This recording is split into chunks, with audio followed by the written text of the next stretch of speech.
Giannis contre Kyrie, 5e épisode. Milwaukee avait l'occasion de conclure sa série et d'affirmer sa domination sur la conf Est. James Harden à Kevin Durant à l'œil, Rockets Warriors match 5. La série la plus excitante de ce deuxième tour est loin d'être terminée. Oh que oui, encore une nuit NBA qui nous rapproche de ces finales de conférence. Bonjour tout le monde, NBA Extra pendant 3 quarts d'heure pour parler de ces deux affiches dont Florian Michel vous a parlé dans le sommaire. On va en discuter avec Jacques Monclar et Xavier Vaution aujourd'hui. Bonjour messieurs. Salut. Bonjour, bonsoir Rémi, le X-Man. Tout va bien, coach? Très bien. Bonne nuit NBA, ça vous a plu? On apprend des choses? On apprend plein de choses et puis il se passe plein de choses. Toujours. Hein? C'est un peu toujours le cas. Comme dans un grand magasin. Oui, c'est vrai, ça marche aussi. Mais on va se concentrer sur la partie NBA pour ce qui nous concerne et on va parler de l'Est. Pour commencer un petit peu cette émission, on va parler de cette affiche entre Boston et Milwaukee. Match 5 la nuit dernière, comment en est-on arrivé là avec ce match 4 qui était lundi soir? On se remémore un petit peu les images de ce match-là, le match de la bascule, Xav, un petit peu à Boston, où les Bucks ont donc pris l'avantage 3-1. Ouais, complètement. On a pris encore une nouvelle bonne première mi-temps de la part des Celtics. Le reste a été une véritable domination des Bucks et qui nous chuchotait quand même que ils étaient plus que sérieux et devenaient clairement grandissimes favoris dans cette série avec la possibilité de terminer à la maison.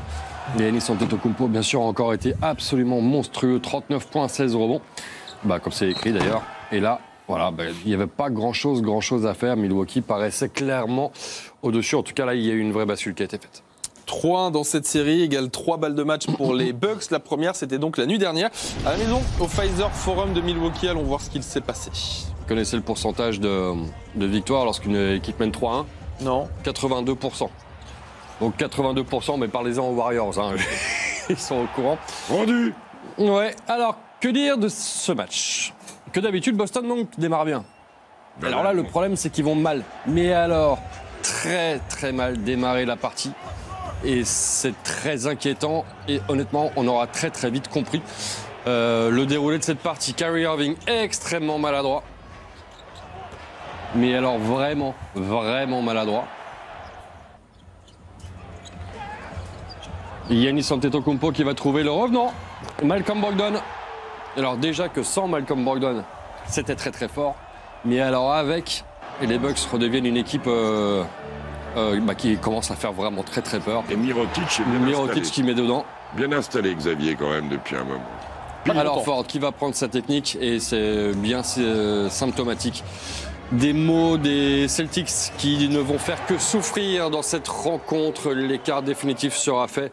Moi, je pense qu'il était déjà fait depuis un moment. Hein. Mais Giannis Antetokounmpo ici va ajouter tranquillement 2 points. Il traînait pas à 10 points Xavier, on pouvait toujours. Et puis là il y a ce passage comme en ce moment. Voilà, là c'est terminé. Voilà, le fameux 3e carton, encore une fois fatal aux Celtics sous les yeux de Danica Patrick et d'Aaron Rodgers. Pour la petite histoire, elle s'est fait payer un coup par un de ses voisins, ça n'a pas plu du tout à Aaron Rodgers. Ah bon? Oui, je vous assure que c'est vrai. 20 points d'avance, c'est plié. Les Bucks vont pouvoir terminer tranquillement cette partie. Ça déroule. Et en tout début de 4e quart-temps, on a bien compris qu'Eric Bledsoe et ses partenaires allaient tout droit vers une finale de conférence. C'est vrai qu'elle leur tendait les bras. Il apporte ça à Brogdon, des lectures directement. Il est revenu dans le collectif parce qu'il y a un collectif à Milwaukee. Un magnifique collectif, ouais. Cette équipe qui a terminé de se construire au fur et à mesure de la saison avec les George Hill, les Mirotic, éventuellement Pau Gasol, mais bon, Pau Gasol est blessé. Donc ça, c'est autre chose. Fin de saison pour les Celtics, c'est direction les finales de conférence pour les Milwaukee Bucks. Reste à savoir contre qui. Mais quand on vous parlait de collectif, regardez le nombre de joueurs qui atteignent ou dépassent les 10 points. C'est assez incroyable. Par contre, Brook Lopez, ça a été nul. Mais alors nul. Et on s'en fout, puisqu'ils sont passés de manière tranquille, finalement, les Bucks. Mon Dieu, ça y est, nous avons un premier qualifié pour ces finales de conférence. Ce sont donc les Bucks de Milwaukee qui ont pu célébrer ça comme il se doit sur le parquet et puis après dans le vestiaire. Coach, au final, c'est complètement logique cette histoire. Hyper mérité. Après ce gros coup sur la tête du premier match, ils ont enchaîné 4 victoires et avec une maîtrise à l'extérieur, un enchaînement à domicile, une force qui vient de partout. Les ajustements de Mike Budenholzer autour de Giannis, de Middleton, de Bledsoe, les ajustements s'appellent Ilyasova, s'appellent Connaughton. Le repositionnement de Brogdon aussi. faire jouer Brogdon et Bledsoe toute la saison. Bon, après, il y a eu la blessure de... Bien sûr, mais ils vont jouer à 2 arrières. Ouais. Et c'est des matchs forcément sympas. Surtout sur du small ball, mais on verra l'adversaire qu'ils auront en phase 2. Parce que tout ça, Brook Lopez peut servir dans un autre match. Ils ont beaucoup de choses en magasin. Ils peuvent jouer small ball, Xav a raison, le retour de Brogdon. Mais ils peuvent jouer grand. Mirotic, Antetokounmpo, Brook Lopez, Ilyasova. Il y a un joli piano à manier, là. Hein. Plein de choses positives, bien sûr, pour ces Bucks. Je vous propose de les écouter déjà après le match, puisqu'ils sont qualifiés, et ils le méritent bien. It's amazing. It was a team effort. I think we came out, we did not mess around with the game. We did our job, we defended, we moved the ball. That's why we were able to close the game. How did this team's approach change in these last 4 games? I think our mindset changed. I think in the first game, we wasn't focused enough. We wasn't ourselves. I think in the next 4 games, we came with a different approach, a different mindset, a killing mindset, and we was able to win these 4 games. Defense is our identity. That's the way we can get to playing our game. We get stops. I mean, we can get fast breaks. And I know everybody on this team like fast break layups. So we get stops. Get out in a fast break. And share the ball. That's how we play. Why do you think people are still so quick to underestimate this team? I would say mainly because we just haven't been here before yet. I mean, simple as that. I mean, the last couple of years, we've only been in the first round, trying to get out of it. So, I mean, they can say what they want to say. We're going to believe what we want to believe, and that's in ourselves. So, I mean, that's it. Alors on va essayer de parler un petit peu de cette équipe de Milwaukee. Ça fait un moment, cette saison, on en a parlé. Évidemment, premier de toute la Ligue en termes de bilan dans cette saison régulière. On a parlé, bien sûr, en long, en large, en travers de Giannis Antetokounmpo hier soir. Et sur ces playoffs en général, il y a quand même pas mal de choses positives qui sortent du banc. Xav, peut-être. On parle de Malcolm Brogdon qui est de retour. On a parlé beaucoup de George Hill qui est excellent en ce moment. Ilyasova, c'est pas le banc, mais voilà, incroyable aussi. Pat Connaughton qui sort du banc qui est énorme. Il y a plein de choses. Il y a une multitude de choses qui fait que cette équipe est effectivement certainement bien plus dangereuse que beaucoup d'observateurs voulaient le donner. Et Middleton a complètement raison. Il y a pas mal de monde qui voyait tellement de toute manière Boston aller au bout que les autres passaient un petit peu au deuxième plan. Et Milwaukee, c'est typiquement l'équipe qui passait au deuxième plan parce que on ne savait pas exactement l'état de progression de certains joueurs. On peut penser à Middleton, à Antetokounmpo. Est-ce que Bledsoe peut y arriver? Est-ce qu'il y avait plein d'interrogations? Mais encore une fois, gros coup de chapeau à Mike Budenholzer qui a réussi, qui a parfaitement réussi son coup. Ils sont numéro 1 de la conférence Est. Finalement, quelque part, il ne devrait pas y avoir de surprise du tout. Bien sûr. Mais revenez au 15 octobre et dites-nous que les Celtics vont se faire sortir en demi-finale de conférence. Personne n'y croit. Hein. Ouais. À un moment, personne n'y croit. La finale Warriors-Celtics était tellement écrite par tous les génies que... voilà. Et on ne peut pas dire qu'il y a eu des blessés. Je suis d'accord avec ça, coach? Je vais parler pour ma paroisse. Hein. Moi, le 5 qu'on me montrait au mois d'octobre, souvenez-vous, je l'ai baptisé le 5 de console. Des Celtics, ça on parle bien sûr là. Ouais, des Celtics. Et vous voyez pour autant les Bucks premiers aller aussi loin, ouais? Quand on est premier en gagnant 60 matchs, quand même, ça interroge. C'est plus un hasard. Hein, voilà, il arrive un moment où... Et je suis désolé, on dit toujours la saison régulière, gna-ni, gna-gna. Voilà, ouais, gna-gna, regardez la saison régulière, ce qui se passe en ce moment. Donc il faut arrêter au bout d'un moment. On a toujours ce qu'on mérite. Milwaukee le mérite. Et Boston mérite ce qui leur arrive. Voilà. Les deux. On a toujours ce qu'on mérite. Et ce qui est formidable à Milwaukee, c'est qu'ils arrivent à avoir des rotations... Non pas parce que les autres devant sont pas bons, mais en complément et donc en apport positif dans leur équipe. Je veux dire, Bledsoe est bon, mais George Hill est bon. Brogdon, il rentre là-dedans. Il faut arriver à être bon sans avoir plus de ballons, plus de minutes et tout. Et c'est ce qu'ils sont en train de faire. C'est ce qu'ils sont en train de faire. Et puis, il y a quand même un truc aussi. Dites-moi. Bon, on connaît la qualité d'homme de Mike Budenholzer, tout ça. Giannis Antetokounmpo, je suis désolé. Il n'est pas hype, il n'arrive pas avec des tenues dans tous les sens, il n'arrive pas avec des bagouses et tout le baltringue avec, mais il est toujours en survette. On le voit toujours en survette, c'est un grand gamin. Mais qu'est-ce qu'il est fort et qu'est-ce que c'est bon pour une franchise d'avoir un mec comme ça qui, lui, c'est un petit marché, Milwaukee. Il a dit qu'il voulait partir, comme un certain Anthony Davis. Il l'a dit. À l'époque du départ de Jason Kidd. Ouais, mais parce qu'il était attaché à son coach. Parce qu'il donne tout pour son coach. Il était un peu pas content. Parce qu'il donne tout pour son coach. Parce qu'il donne tout pour son coach. Ouais, je trouve ça bien que vous parliez de lui. Vous savez quoi, on va imprimer un petit peu en chiffres. Là, on va récapituler cette série des Bucks. Non, mais vous avez raison. Et ce qu'on peut rappeler pour Giannis Antetokounmpo, regardez les chiffres que je voulais vous proposer. Elles sont là, ces moyennes. Regardez surtout ces minutes. L'année dernière, il était surutilisé dans cette équipe de Milwaukee. Cette année, il joue sur ses playoffs 31 minutes par match. Il est économisé, Antetokounmpo. Oui, c'est tout à fait vrai. Beaucoup plus au premier tour qu'au deuxième, mais j'ai aimé l'évolution d'Giannis Antetokounmpo dans la série, en fait, parce que souvenez-vous du match 1, quand Boston va le prendre, le seul qu'ils ont pris finalement, parce que derrière, ils en prennent 4, hein, l'air de rien, Boston s'est fait souper après. C'est un soupe décalé, ouais. C'est un soupe décalé, exactement. Quand on a vu l'évolution un petit peu d'Antetokounmpo, il a appris énormément de choses. On a dit, tiens, il y a peut-être un truc sur lui, regardez, là, il n'arrive pas à défendre comme ci, il n'arrive pas à attaquer comme ci sur une défense comme ça. Oui, sur le match 1, effectivement, mais sur le match 2, il y a eu rétablissement. Et puis sur le match 3, et encore plus, surtout sur le match 4, ouais, où il a été absolument incroyable.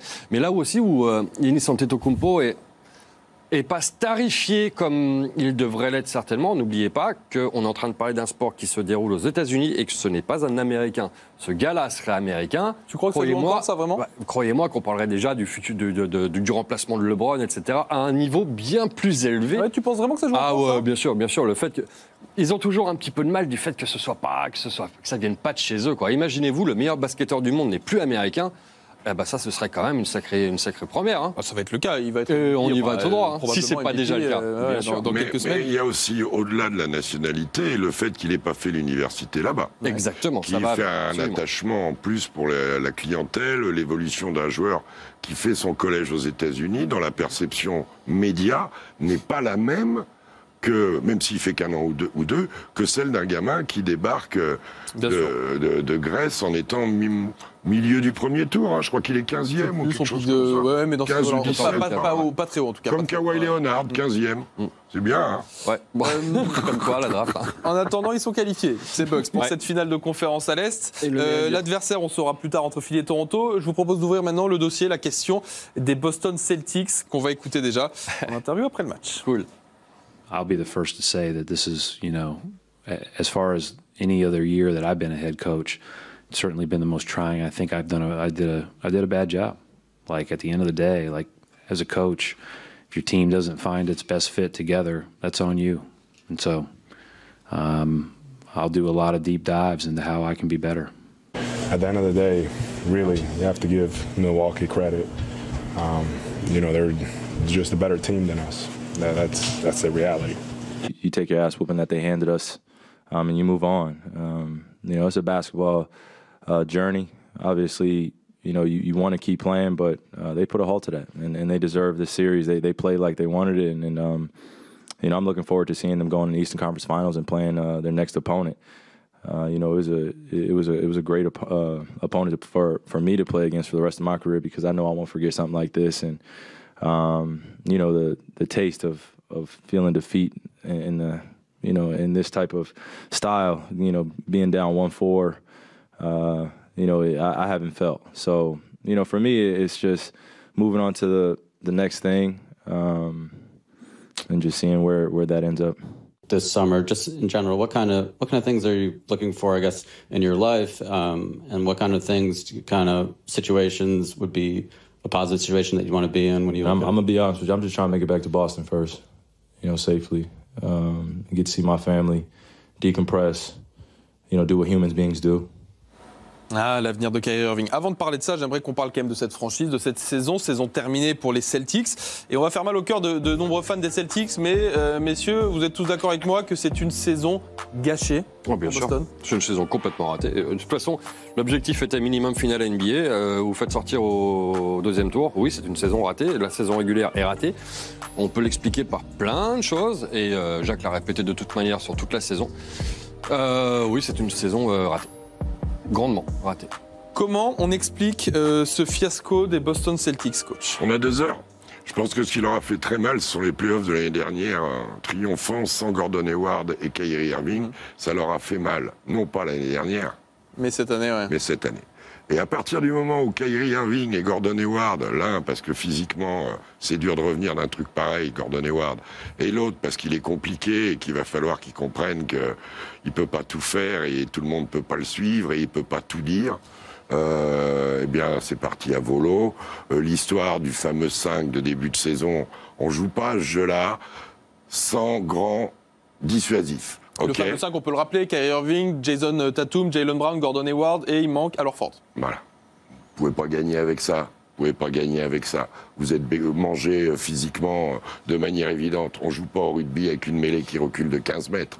Il y arrive un moment où, alors il a intégré Marcus Morris, il a trouvé. Ils avaient failli virer Marcus Smart et il leur a apporté ce dynamisme. La blessure de Smart a fait perdre le fil en fin de saison parce qu'ils avaient des moments où ils revenaient un peu, jouaient bien, ils étaient forts. On se disait tiens ils sont en route, tiens ils sont en route. Mais c'était trop comme ça. Et je vais vous dire ce que j'ai ressenti en voyant la conf de presse de Brad Stevens. Il est soulagé. Il assume qu'il a fait pas le bon boulot. Qu'il a pas fait un bon boulot. Il le dit, j'ai fait bad job. Mais il est soulagé. Ça a dû être compliqué cette année entre les... Et il le dit aussi, dans la conf, il parle de ce qui s'est passé avec Anthony Davis.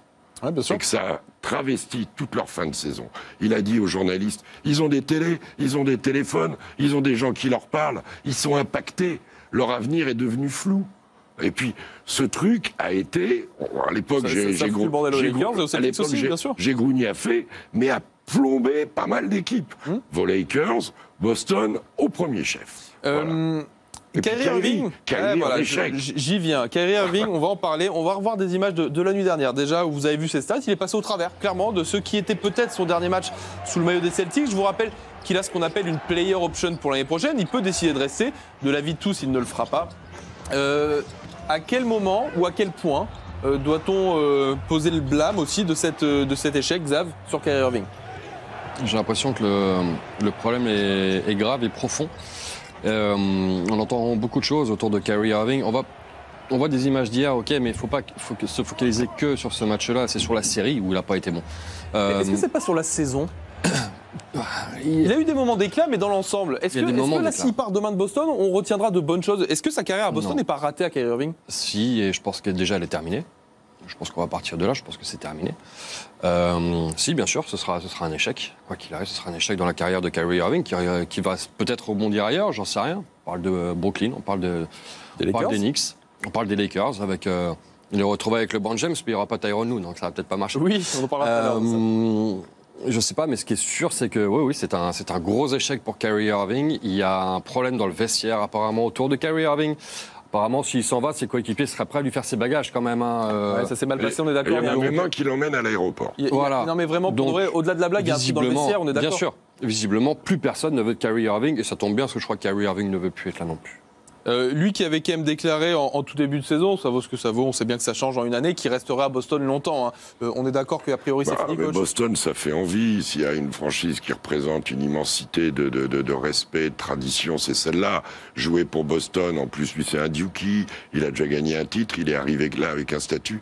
Après, il faut juste comprendre qu'il y a très très peu de joueurs qui peuvent résoudre des problèmes d'une équipe par leur jeu. On peut résoudre par le jeu. Mais Kyrie Irving doit comprendre qu'il ne résoudra pas tout par lui-même, par son jeu. Ses statistiques sur les 3 derniers matchs, 8, 7, 6 sur 23, 22... 8 sur 22, 7 sur 22, 6 sur 21. Mais heureusement qu'il ne restait pas 3-4 matchs. C'est caricatural. Hier, il fait preuve d'une impatience. Il shoot dans le début de match. Tout de suite, non, fais jouer ton équipe et shoot après. Ouais. C'est souvent le rôle de maturité. Du meneur. Impatience, non, il en a de la maturité. Non, il a perdu le fil du truc. Okay. Il a perdu le fil du truc, mais ça reste un fort joueur. Physiquement, je trouve, à la baisse, il faut qu'il redevienne aussi un défenseur plus charogneur, qu'il refasse des choses simples, qu'il ne pense pas tout résoudre par son immense talent de manière de balle et de shooter. Voilà. Des shoots forcés, on en a vu plein la série. Hein. Oui, mais il y a des mecs qui les mettent. Ouais, sauf que là, là, ils les mettaient pas. Voilà. Ça, c'est joué. C'est la roulette russe, ça, Xav. En tout cas, il est en vacances. Kyrie Irving, pour l'instant, ça, c'est une certitude. La question, où sera-t-il ensuite? Pourquoi pas aux Lakers? On vous en parlait tout à l'heure. Où il retrouverait? Sans doute pas. Tyronn Lue, comme on disait. Pourquoi? Parce que Tyronn Lue et les Lakers ne se sont pas mis d'accord. C'est l'une des infos de la soirée en NBA. Tyronn Lue a refusé le contrat que lui ont proposé les Lakers. 3 ans pour $18 millions. Les négociations sont donc interrompues.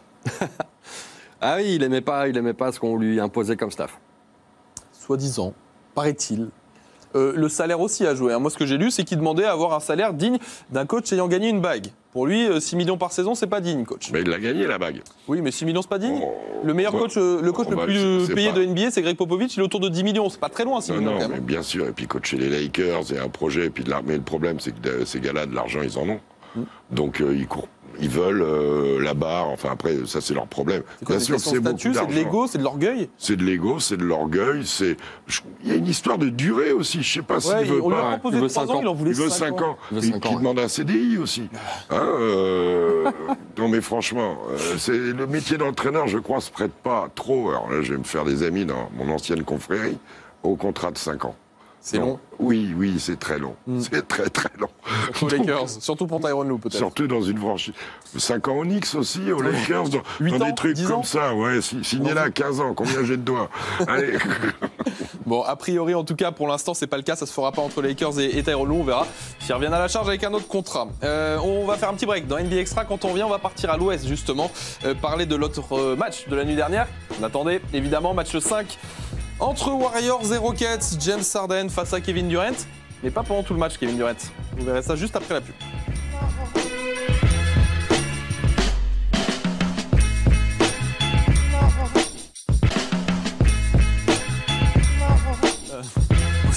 Je n'aime pas la blague. Pardon, il y a eu une très bonne blague juste avant le retour antenne. Oui, c'est NBA Extra avec Xavier Motion, avec Jacques Vauclair, toujours. Je suis désolé. On va essayer de continuer de parler du Warriors Rockets qui arrive. Avant ça, une image marrante. Tiens, on parlait des Lakers tout à l'heure. Il y a un lien là aussi. Vous savez qu'on aime le sport en général dans NBA Extra. Et cette image qu'on voulait vous montrer, regardez, vous avez peut-être suivi le match fou de Tottenham hier face à l'Ajax. Cette victoire incroyable. Steve Nash, consultant pour TNT, la télé américaine, sur le soccer, sur la Champions League. Et ben, c'est un fan ultime des Spurs de Tottenham. Il était en pleurs sur le 3e but de Lucas. C'est pas belle cette image? Ouais, c'est assez extraordinaire. Je sais pas si vous l'avez vu, mais le Chinois Dupont d'ici a mis que les Spurs étaient rarement décevants en play-off. Oui, c'est souvent vrai. C'est un homme bien inspiré. C'est un homme sage. Oui. La première fois que Steve Nash supporte les Spurs aussi. Ça marche aussi. Non, c'est une belle image parce que Steve Nash, on ne le sait pas forcément ici, est un fan absolu. Mais pas qu'un fan. Et pas qu'un fan, c'est un excellent joueur de foot. Hein. Je peux. Allez-y. J'étais à Phoenix, on visite chez Boris. Ah, j'aime bien ce genre d'anecdote. Et avant l'entraînement, vous avez mangé quoi? Vous avez bu quoi? On a bien mangé. On était dans la petite salle d'entraînement. Et les mecs arrivent et Steve Nash arrive très tôt. Et Boris était arrivé en avance, moi j'étais là, tranquille. Parce que vous étiez là, parce que Boris en avance. Si, il avait eu la voiturette. Tout, il a pris le café, tout ça? Oui, café. Et il est arrivé avec le ballon. Il a pris le ballon de basket. Bon, moi, je regardais, on était avec lui et moi. Et il s'est mis à faire des jongles en marchant, en traversant le terrain, marche avant, marche arrière, sans que la balle tombe, droite, gauche, derrière, machin, il s'amusait. Il s'est mis face au mur du fond et il a jonglé en volée directe. Facile. Mais tranquillou. Exter, moi qui n'enchaîne pas 3 jongles, là, je suis un peu... Ah non, mais le mec joue. Excellent joueur. Très bien. Bah voilà, et sachez qu'il est très ému de voir son équipe rejoindre la finale de la Ligue des Champions. Allez, on en revient à notre actu à nous, ce Warriors Rockets.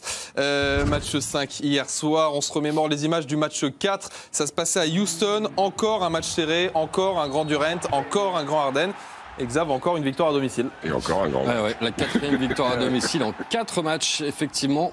Et dans celui-là, alors si les Warriors ont toujours existé, c'était quand même une vraie victoire, en tout cas de la part des Rockets.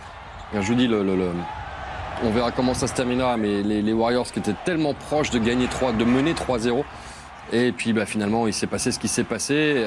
Voilà, c'est le dernier shoot, là, si vous voulez. Ça se joue à pas grand-chose. Encore une fois, c'était serré et c'est toujours aussi palpitant. Mais c'est vrai que manque toujours ce petit truc, la petite victoire à l'extérieur qui fait la différence pour l'instant. Et ouais, puisque là, ça fait 2 partout. Un petit point d'écart en cumulant les scores des 4 premiers matchs. Direction l'Oracle Arena. À l'avantage de qui? À l'avantage de Golden State. D'accord. 468 à 467, je crois, avant ce match 5. C'est incroyable.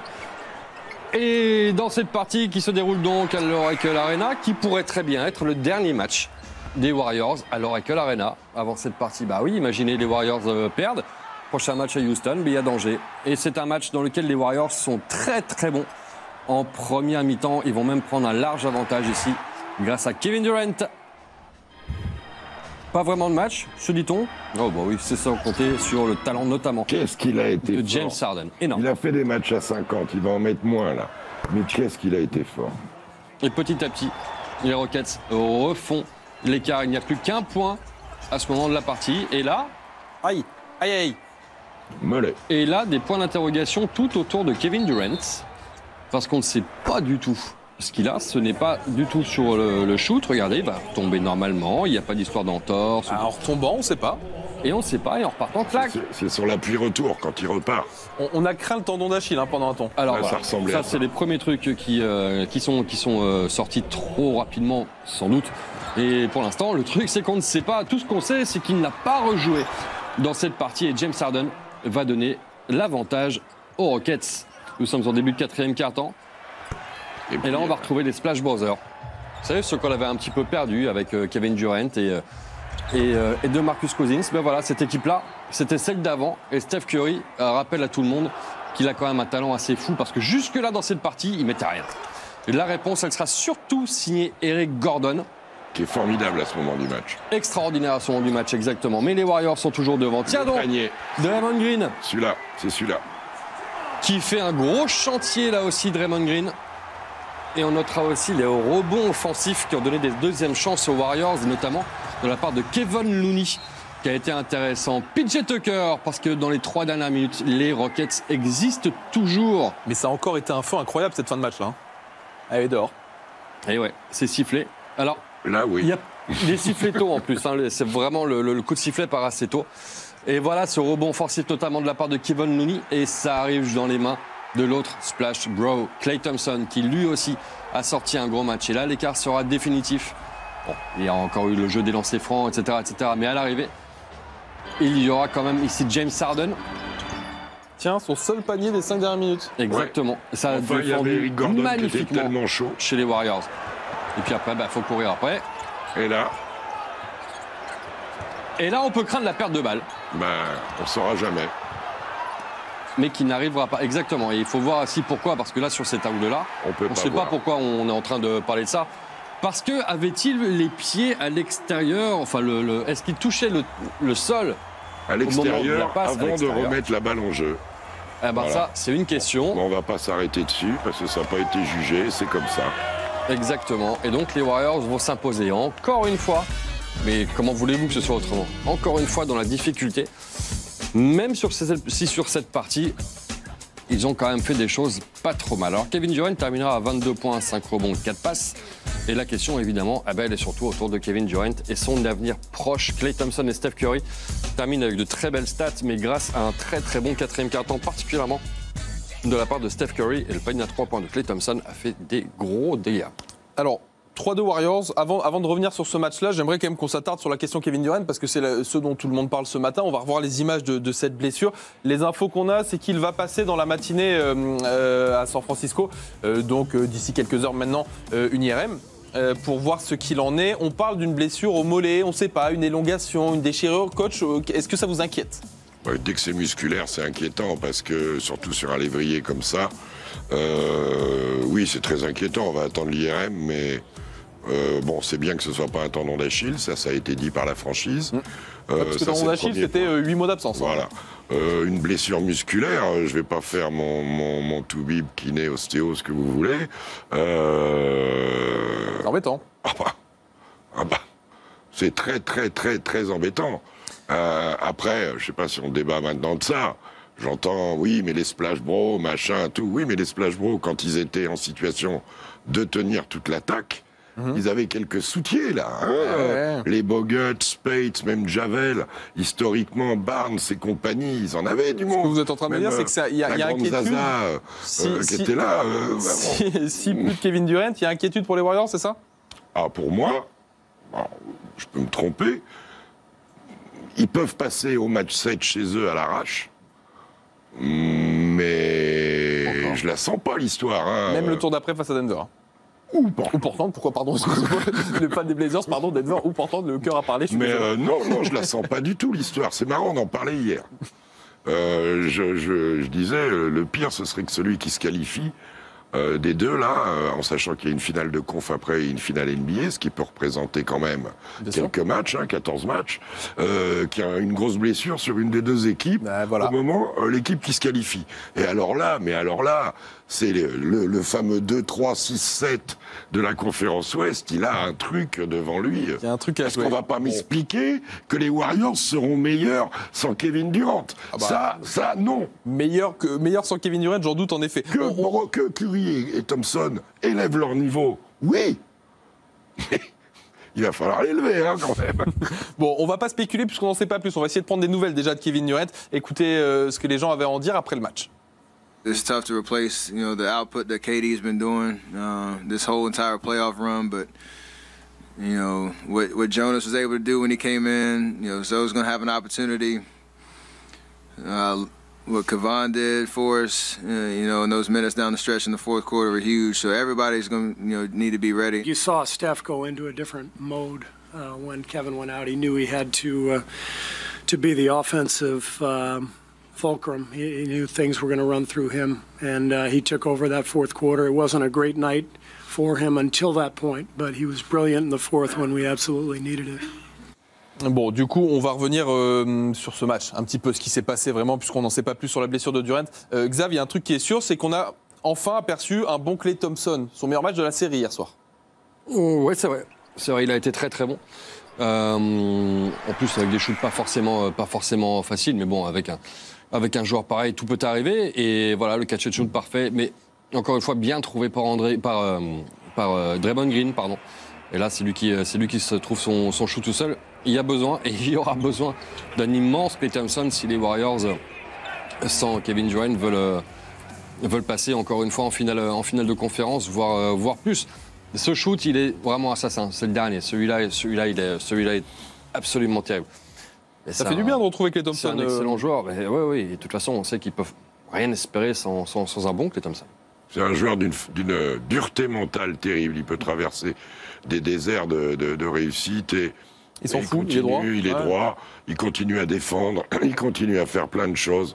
C'est un formidable joueur. Maintenant, le problème de Steve Kerr, c'est pas Curry, c'est pas Draymond Green, c'est pas Klay Thompson. Qu'ils soient bons ou pas bons, ils seront là. C'est de trouver le monde derrière. C'est pas Iguodala. C'est inventer un cinquième joueur, Looney, Jerebko, McKinney, qui vous voulez, mais c'est compliqué, quoi. Elle est loin à l'époque où, en 8e homme, vous aviez Barbosa, vous aviez Barnes qui sortait du banc. Elle est loin à cette époque-là. Même à l'intérieur, là, derrière la blessure de Cousins, ils rêveraient d'avoir Javel McGee. Ils en rêveraient. Donc ils avaient une puissance de banc. Iguodala et Livingston étaient les deux chefs du banc. Ils vont se retrouver exposés comme des starters. Parce que si vous me parlez de ça, j'imagine, c'est que l'élévation de Steph Curry, si Durant devait être absent, regardez déjà hier soir. Regardez ce qu'a fait Draymond Green depuis la blessure de Marcus Cousins aussi. Bien sûr. Ça, c'est Steph Curry. Regardez avant la blessure sur les 30 premières minutes du match. Après la blessure, en fin de match, il est sensationnel. Mais ça, je veux dire, ça paraît évident. On n'a pas de doute là-dessus, on est d'accord. Après, le facteur, ce sera l'adresse, mais ce qui est sûr, c'est que oui, on va retrouver le double MVP, on va retrouver ce joueur-là, on va voir qu'il existe toujours. Et que, c'est sûr qu'avec l'arrivée de Kevin Durant, il a fallu changer 2-3 choses dans le jeu, mais oui, on a affaire avec Houston. C'est important. Pardon, Xavier. On a affaire avec Houston à, je crois, faut vérifier, la meilleure défense sur les adversaires à 3 points. D'accord, c'est le cas, je l'apprends, ouais, peut-être. Voilà, je crois qu'ils tiennent les équipes en phase 2 à 29 et des brouettes. Quelle est la seule vraie force de Golden State? Le shoot à la base. Les 3 points. Bien sûr. Et plus encore sans Kevin Durant. Donc là, c'est un dossier, ils vont avoir toute la pression, tout le focus défensif de Houston, et Dieu sait qu'ils sont capables d'en mettre en ce moment. Parce que les matchs sont pas hauts en points. Moi, je pensais qu'il y aurait un peu plus de points. Ça a défendu hier soir. Ah oui, ça défend le blond. Donc Curry, Thompson, ils vont se retrouver avec la famille en face. Et c'est pour ça, je suis bien content que vous nous disiez ça, parce qu'on a eu tous un peu la même réaction ce matin dans la rédac NBA Extra. Houston va se retrouver dos au mur, oui, mais on a quand même espoir. Écoutez. James, you've obviously carried the load offensively all year long. You checked back in with a little over 7 minutes left and only took 1 shot the rest of the way. Why weren't you more involved down the stretch offensively? I mean, Whether I don't know. I gotta go back and look at the game, but whether it's other guys who are getting shots, open looks, trying to make the right plays at certain parts of the game, I'm not sure. Ready on Friday, and that's the big thing. And everybody can have off a little bit off nights, off this, off that, but I don't have any doubt they'll be back full strength on Friday. And again, if we're good enough, we can beat them. But if we're not good enough, then they're going to beat us. So it's a competition, and we got our home court, and let's go take care of business there. And then the series starts. It starts, when you come back up here, it'll start.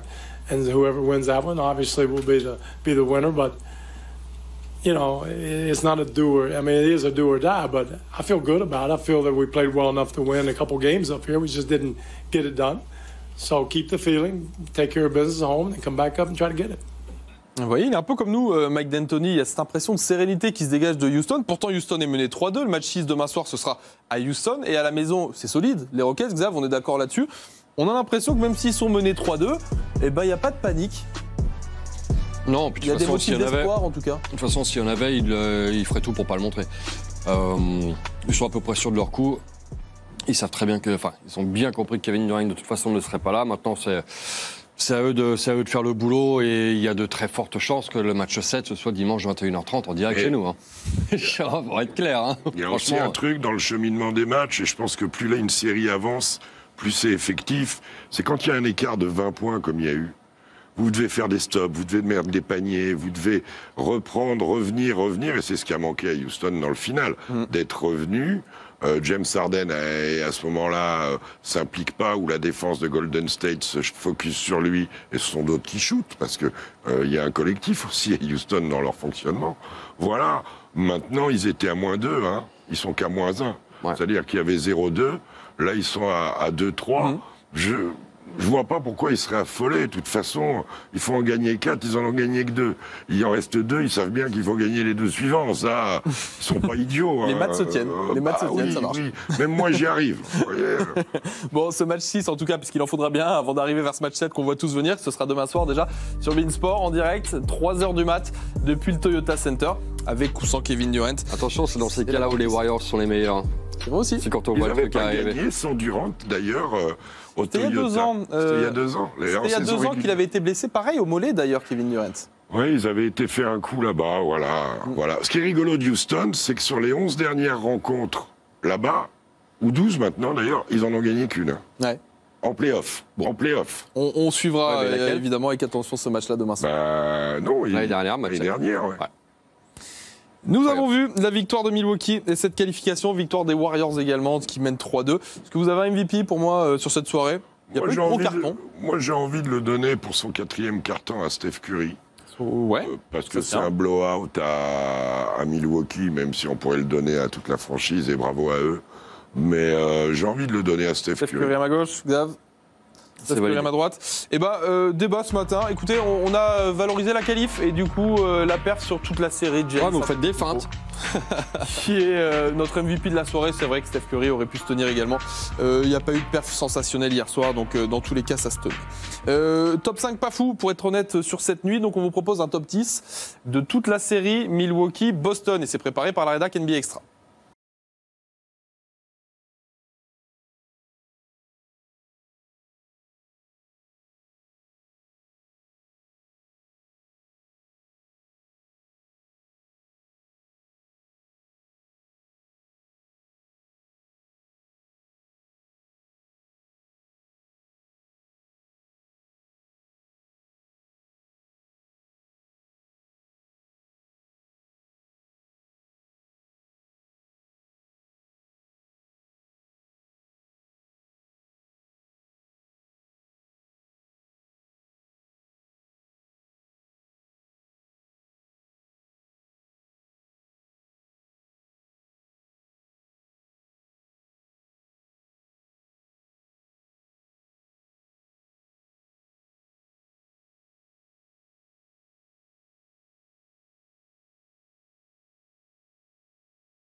Face à Denver. Non, Toronto d'ailleurs, c'est l'autre. Face à Philadelphie. Bah oui, j'avais les mauvais Denver, on aura le match 7 en direct. Ah, celui où Denver n'est pas encore qualifié, donc. Voilà. Voilà, très bien. 2h du mat avec qui Fred Chucker, je crois, au commentaire. Eric Micou. Quel jour on est Il me semble. Jeudi, ouais, c'est chouette.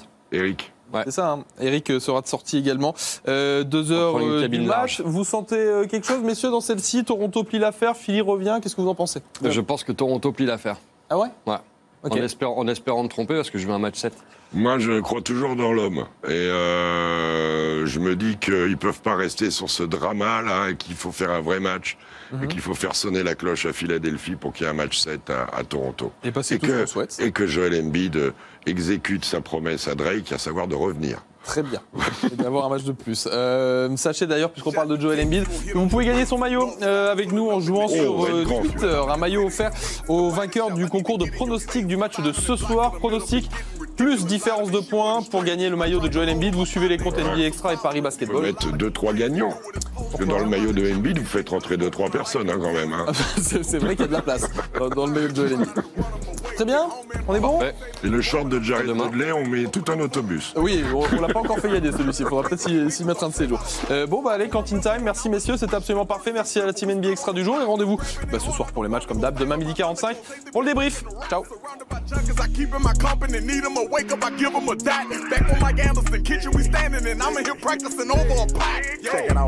Make sure you shake that box up real good and ain't no clumps in it, cause you might be about to take it back where you got it from. They hate the salute when you stand up. That dude back then on the counter, he grabbing 100. They come off the Yucatan, love. They come off the Yucatan, love. Bitch, you play, we gon' come down there and tear Baton Rouge. One on the one and I'm 2,500 in the zap, hit the H with the quine now. I spray with the and I dry it out. Know how I maneuver, way that on the ruler, pull up with